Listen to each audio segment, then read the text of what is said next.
حضور علیہ الصلوۃ والسلام مبارک هم پدغه آخری عشره کې امت ته د ليله القدر د تلاش هم ویلي دي.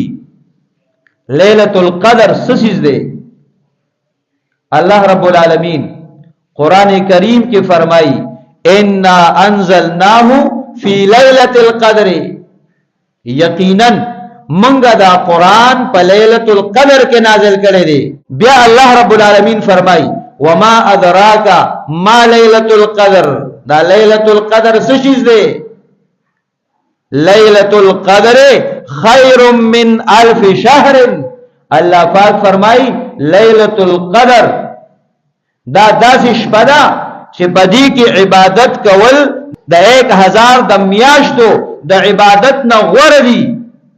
یو سړی 1000 میاش د عبادتو کې پر لپسې او ته په ليله القدر کې په دغه یو شپه کې عبادت کې ستا عبادت داغه د 1000 میاش د عبادت نه غوړه دي. اوس د غوړه انتها به څومره دا الله رب العالمین ته معلومه ده. او بیا ليله القدر دغه شپه او موقع دا الله رب العالمین دی امت ته یو خاص موقع ورکړی دا. دا زمونږ امتیاز دی، دا د دې امت خصوصیت دی.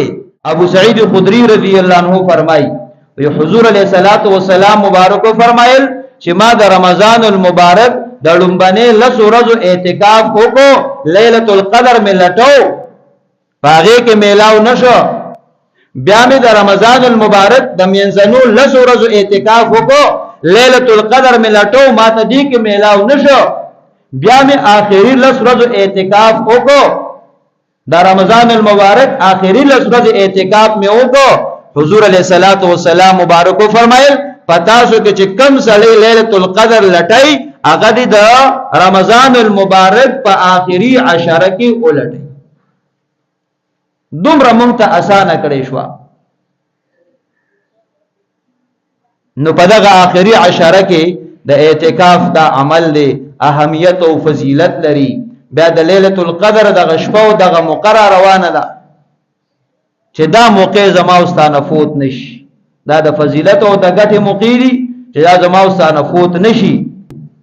څومره لویه ګټه ده او دا په معمولی قرباني باندې چې په ټول کال کې 360-65 ورځې دي، په دې کې دغه لس ورځو کې لګه لګه عزت رونه کا چې دا دومره ډېر ثواب درته میلاو شي. نو تاسو خپل وایي که په دې کې موتا سستی کو او کمزوري ښکارا کو نو لکه دا ډېر کم نصیبی نه ده، الکه دا ډېر بیکارتوب نه دی. د پښتنو متل وی په روپې مې د تفسیر کړه چې تی وسم نالینو. الله پاک درته بالکل داسې اسانه کړه.